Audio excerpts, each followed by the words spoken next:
बेशक अकबरुद्दीन ओवैसी मुसलमान हैं। मैं ला इलाहा इल्लल्लाह मुहम्मदुर रसूलुल्लाह कलमा पढ़ने वाला मुसलमान हूं।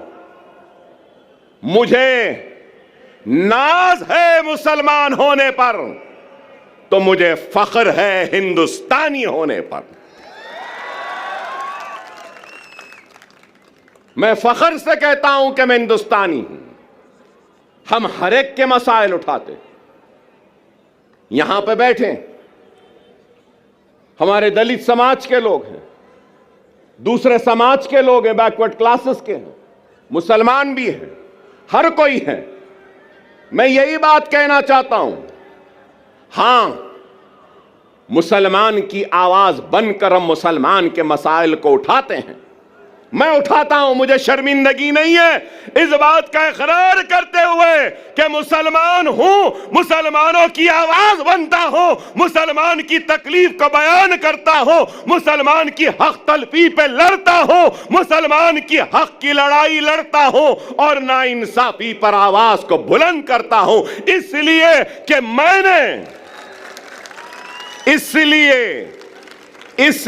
कि मैंने दस्तूर पर हल्फ लिया है, बहैसियत रुकने असम्बली अवामी नुमाइंदे मेरी जिम्मेदारी है कि मैं सबसे पीछे वाले को आगे लाऊं, पिछड़े हुए को ताकत दूं, कमजोर को खुवत दूं और जो आखिरी में है उसको आगे बढ़ाऊं। क्या लीडर की यह जिम्मेदारी नहीं? क्या कोई ये इस बात से इनकार कर सकेगा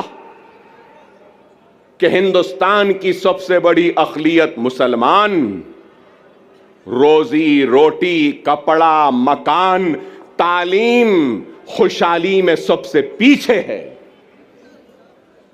और आज हमारी कोशिश वो पीछे जो मुसलमान है उसको आगे लाएं, हमारी कोशिश वो पिछड़ा हुआ मुसलमान उसको आगे लाएं।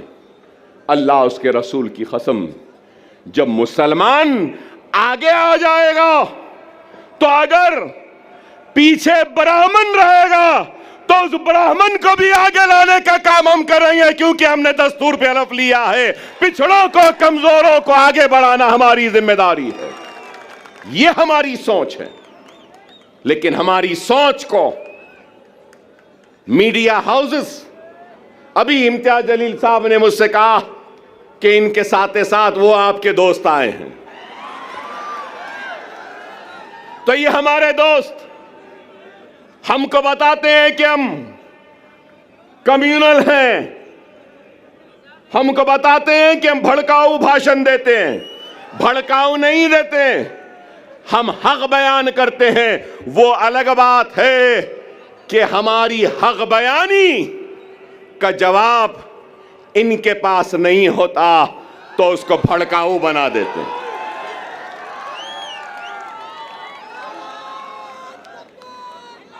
आज ही मैंने किसी न्यूज़ चैनल में देखा जिसमें योगी आदित्यनाथ ने अपनी तकरीर में कहा कि बटोगे तो कटोगे। लोग काफी एतराज कर रहे हैं उस बात पर, मगर मैं ये कहूंगा, बीफ के नाम पर, मॉब लिंचिंग के नाम पर, घर वापसी के नाम पर, सर पे टोपी पहनने के नाम पर, दाढ़ी पालने के नाम पर जो तुम काट रहे हो, क्या ये तुम्हारी नफरत हिंदुस्तान के सबसे बड़ी अक़लियत से, क्या ये मुल्क को कमजोर नहीं कर रही है? इसका जवाब दो मुझे। अगर हिंदू और मुसलमान को तुम लड़ाओगे, हिंदू और मुसलमानों को नफरत कराओगे, तो क्या यह मुल्क को कमजोर करने के बराबर नहीं है? और अगर मैं कह रहा हूं, मैं अकबर ओवैसी मुसलमान ला इलाहा इल्लल्लाह मोहम्मद रसूलुल्लाह कलमा पढ़ने वाला मुसलमान इस मुल्क का किराएदार नहीं है। मैं कह रहा हूं नरेंद्र मोदी, ऐ योगी, जितना तेरा हिंदुस्तान है उतना मेरा भी हिंदुस्तान है। हिंदुस्तान ना तेरी जागीर है ना मेरी जागीर है। हिंदुस्तान हिंदू, मुस्लिम, सिख, ईसाई, पारसी हर मजहब के मानने वालों का है। मजहब भगवान अल्लाह गॉड को नहीं मानने वाले का भी है, किसी एक का नहीं है। हम ये बात कहते हैं तो इनको बुरा दिखता है। अरे इस मुल्क का सबसे बड़ा मसला क्या है? बेरोजगारी। इस मुल्क का सबसे बड़ा मसला क्या है? महंगाई। इस मुल्क का सबसे बड़ा मसला क्या है?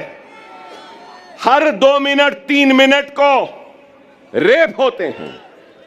इस मुल्क का सबसे बड़ा मसला क्या है? ग्रेजुएट्स को नौकरियां।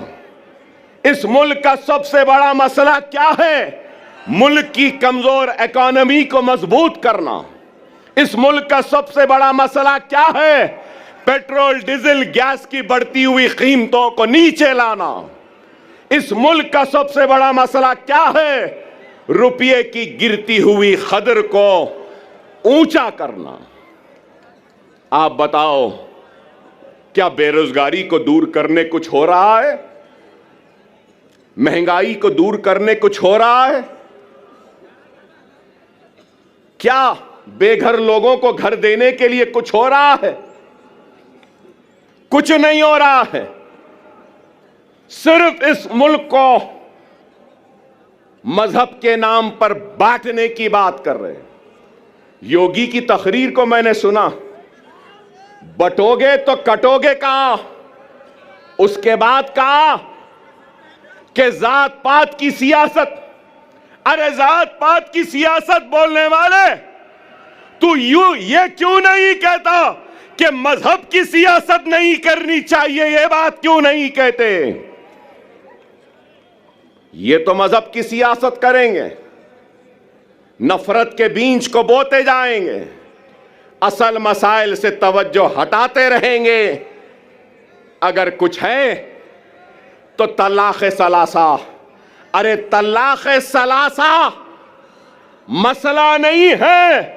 हर मिनट में होने वाला एक रेप, यह हिंदुस्तान का सबसे बड़ा मसला है। एक औरत रात के अंधेरे में घूम नहीं सकती, खेतों में उसकी इज्जत और इस्मत को लुटेरे लूट रहे हैं, यह मसला है। अरे इस पे बात करो, इस पे कुछ करो। नहीं, मुसलमान ऐसा, मुसलमान के इतने बीवी, मुसलमान ऐसा करा, मुसलमान वैसा करा। अरे आप बताओ, तलाक सलासा हो गया, CAA NRC, CAA NRC. Parliament में थे इम्तियाज जलील साहब हर मसले पर।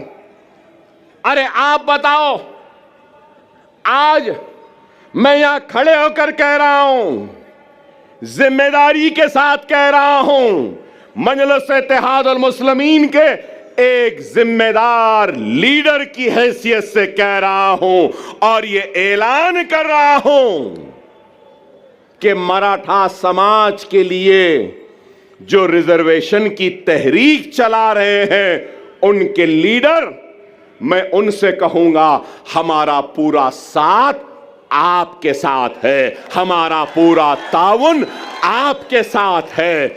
हम पूरी कोशिश करेंगे, मगर उसके साथ साथ मैं ये भी कहूंगा, इत्तेहाद होता है ना, तो इत्तेहाद बैनुल मजलूमीन होना चाहिए। इत्तेहाद बैनुल मजलूमीन होना चाहिए। हिंदुस्तान में जुल्म का शिकार अगर कोई है तो वो मुसलमान है। हिंदुस्तान में जुल्म का शिकार अगर कोई है तो वो दलित है। हिंदुस्तान में जुल्म का शिकार अगर कोई है तो वो पसमानदा तबकात है। चलो आओ, मराठा, दलित और मुसलमान इत्तेहादुल बैनुल मजलूमीन बन जाते हैं और अपने जुल्म के खिलाफ आवाज को बुलंद करते हैं।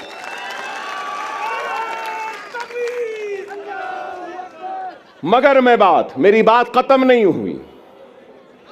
मैं हमारे मराठा समाज के बड़े लीडर जो एहतजाज कर रहे हैं, भूख हड़ताल में बैठे हैं, उनसे कहना चाहता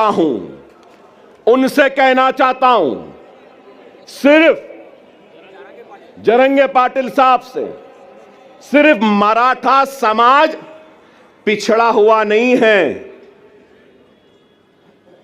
पूरा मराठवाड़ा भी पिछड़ा हुआ है। क्या मराठवाड़ा पिछड़ा हुआ नहीं है? क्या मराठवाड़ा का हिस्सा पूरा सबसे पीछे नहीं है? महाराष्ट्र के 3 हिस्से, एक हिस्सा है मुंबई, पूना, ये सारी चीजों का, दूसरा हिस्सा है विदर्भ का, तीसरा हिस्सा है मराठवाड़े का। इन तीनों हिस्सों में सबसे पिछड़ा, सबसे पीछे कौन है? मराठवाड़ा है। चलो मराठवाड़ा की रिजर्वेशन के साथ हम मराठवाड़ा की खुशहाली के लिए भी जिद्दोजहद करते हैं। 30 साल पहले, यहां बैठे हैं मेरे मराठा भाई बहुत हैं। जब मैं मराठा भाई कहता हूं तो सिर्फ मुसलमान, सिर्फ हिंदू मराठा नहीं होता, मुसलमान भी मराठा है, दलित भी मराठा है और मराठवाड़ा में रहने वाला हर कोई मराठा है। अब मैं कहता हूं 30 साल हुए, मीडिया वालों जरा तवज्जो, 30 साल हुए, 30 इयर्स, 30 साल हुए। क्रिएशन मतलब एक कॉन्स्टिट्यूशनल बॉडी बनाई गई। क्या आप जानते हैं वो बॉडी क्या है? Marathwada statutory development board. Marathwada statutory development board जो सिर्फ मराठवाड़ा के लिए बनाया गया। कागज पे तो है, पैसा नहीं है, कुछ नहीं देते। चलो मराठों के रिजर्वेशन के साथ हम मराठवाड़ा स्टैट्यूटरी डेवलपमेंटल बोर्ड को 50,000 करोड़ का पहला मुतालबा करते हैं, एहतजाज करेंगे और मराठवाड़ा को हम आगे बढ़ाएंगे। क्या तैयार हो? क्या तैयार हो? मराठवाड़ा का किसान खुदकशी कर रहा है, मराठवाड़ा के लोग पानी के लिए तरस रहे हैं, मराठवाड़ा के लोग दवाखानों के लिए तड़प रहे हैं, दवाखाने नहीं हैं, 100-100, 200-200 किलोमीटर को जाना पड़ता है।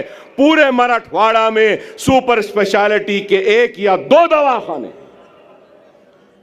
क्या चाहिए एक गरीब को? क्या चाहिए? रोजी रोटी, बीमारी पर इलाज का इंतजाम आज है या नहीं बताओ? क्या नाम के बदलने से रोजी मिल जाएगी? क्या नाम के बदलने से रोटी मिल जाएगी? क्या नाम के बदलने से किसानों की खुदकशी रुक जाएगी?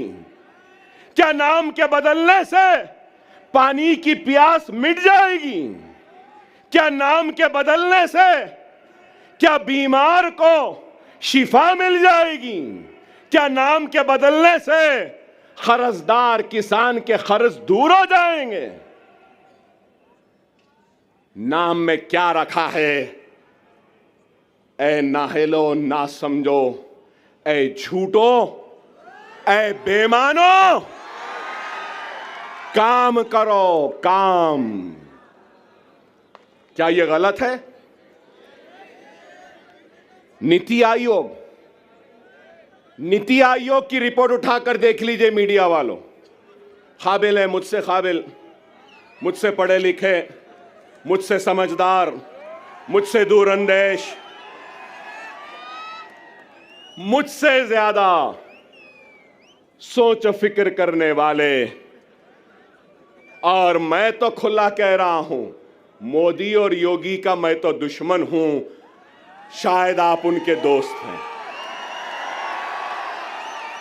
बताओ उनको, जाकर बोलो नीति आयोग क्या कह रहा है। नीति आयोग की लेटेस्ट रिपोर्ट कह रही है, मेरे मराठा भाइयों, कि सबसे पिछड़ा हुआ जीएसडीपी कम है, रोजाना की कमाई, पानी नहीं मिल रहा है, बीमारी के लिए तड़प रहे हैं। नीति आयोग कह रहा है कि वो मराठवाड़ा का रीजन है। मैं इम्तियाज जलील साहब से भी कहूंगा, सीमांचल की तरक्की के लिए मजलिस लड़ रही है। आप पार्लियामेंट में थे तो आप भी लड़े, अब आप आओ, मैं भी आपके साथ हूं। हम मराठवाड़ा की खुशहाली व तरक्की के लिए लड़ेंगे। हम मराठों को साथ में लेंगे, मुसलमानों को लेंगे, हिंदुओं को लेंगे, मराठों को लेंगे, दलितों को लेंगे, एससीओ को लेंगे, एसटी को लेंगे, सबको लेंगे, और मराठों और मराठवाड़ा के लिए हम लड़ेंगे। क्या मेरी बात से आप राजी हैं? राजी हैं? मेरी बात सही है? सही है तो नारे तकबीर, नारे तकबीर, नारे तकबीर। मराठा चीफ मिनिस्टर नहीं चाहिए, मराठवाड़ा में पानी चाहिए। मराठा मिनिस्टर नहीं चाहिए, मराठों को नौकरियां चाहिए। मराठा वो क्या कहते हैं, guardian minister, Maratha guardian minister नहीं चाहिए। मराठों और मराठवाड़ा को उसका हक चाहिए। ये हम चाहते हैं, ये हमारी सोच है, ये हमारी फिक्र है। मैंने आपसे पहले भी कहा कि क्या उद्धव ठाकरे अपना सबक पढ़ाने में कामयाब हो गए, या नेहरू गांधी खानदान अपना सबक पढ़ाने में कामयाब हो गए? मेरी इस बात को याद रख लो, अपने वोट की अहमियत को समझो।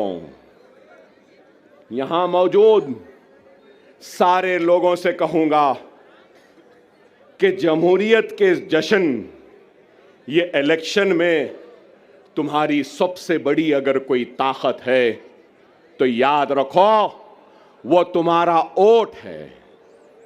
वोट का सही इस्तेमाल करो। अगर वोट का गलत इस्तेमाल करोगे तो नहीं मालूम कौन तुम्हारे वोट को ले जाकर हिंदुत्व के दामन में, उनके कदमों में डाल देगा। क्या गारंटी है? पूरी गारंटियों का दौर चल रहा है। हमारे पास भी 6 गारंटी आई, कर्नाटक में भी गारंटी आई, हरियाणा में भी गारंटी आई। मिस्टर मोदी ने कहा कि मोदी की गारंटी, वाह वाह, ठीक है भाई, वहां भी गारंटी, यहां भी गारंटी, इनकी भी गारंटी, उनकी भी गारंटी, चाय वाले की भी गारंटी। गारंटी तो है। लेकिन ये गारंटी है ना, ये यहां मौजूद ये लोगों का सवाल है, क्या शरद पवार गारंटी देंगे कि इलेक्शन के बाद आप मोदी के साथ नहीं जाएंगे? देंगे? क्या अजीत पवार साहब आप गारंटी देंगे कि इलेक्शन के बाद आप शरद पवार के पास दोबारा वापस नहीं जाएंगे? क्या उद्धव ठाकरे आप गारंटी देंगे कि इलेक्शन के बाद आप फिर चाय वाले के पास चाय की प्याली लेके नहीं जाएंगे? क्या शिंदे गारंटी देंगे कि इलेक्शन के बाद वो ठाकरे के पास दोबारा नहीं जाएंगे? नेहरू और गांधी क्या इस बात की गारंटी देंगे कि वो कभी भी बीजेपी और मोदी के साथ नहीं जाएंगे, हिंदुत्व के साथ नहीं जाएंगे? अरे आज कांग्रेस का शिवसेना के साथ इत्तेहाद करना यह है, इस बात को बोलना है, इस बात को तस्लीम करना है कि हम हिंदू हैं, हिंदुत्व पॉलिटिक्स हम में है और हम हिंदुत्व पॉलिटिक्स को कबूल करते हैं। डायरेक्टली तो कबूल नहीं किए, इनडायरेक्टली कबूल कर लिए। कोई ऐसा खाता है तो कांग्रेस ऐसा खा रही है। यही है, यही है।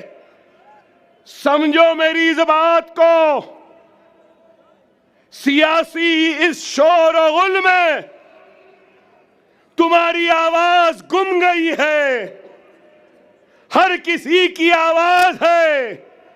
राव की आवाज है, रेड्डी की आवाज है, पाटिल की आवाज है, पटेल की आवाज है, गांधी की आवाज है, पवार की आवाज है, हर किसी की आवाज है। अगर आवाज नहीं है तो ला इलाहा इल्लल्लाह मुहम्मदुर रसूलुल्लाह कलमा पढ़ने वाले की आवाज नहीं है।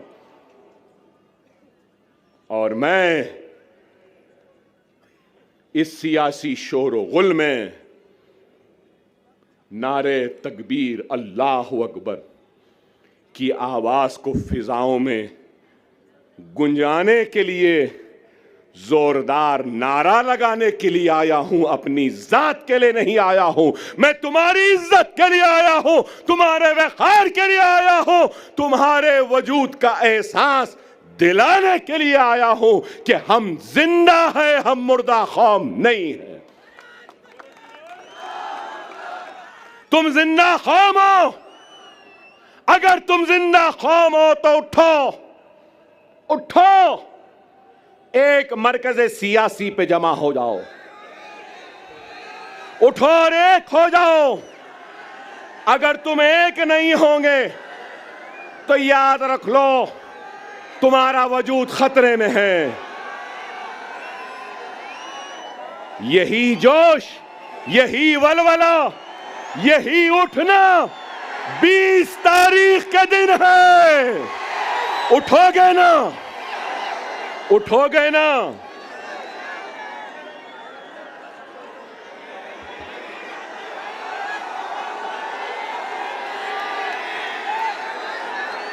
(9:45)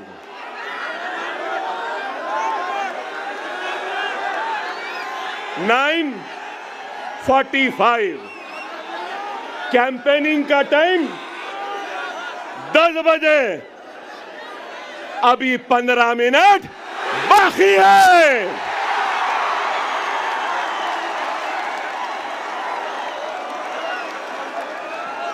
अरे भाई 15 मिनट बाकी है, सब्र करिए।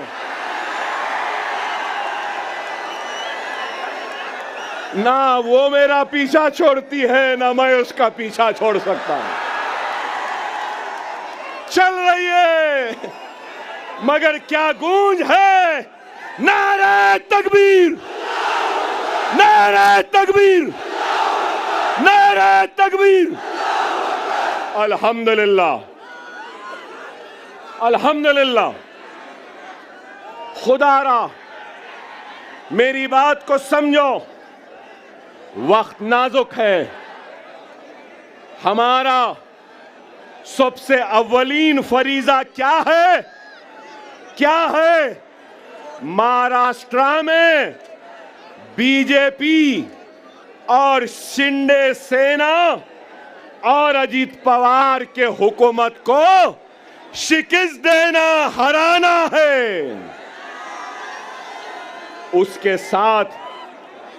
उसके साथ हमारी जिम्मेदारी है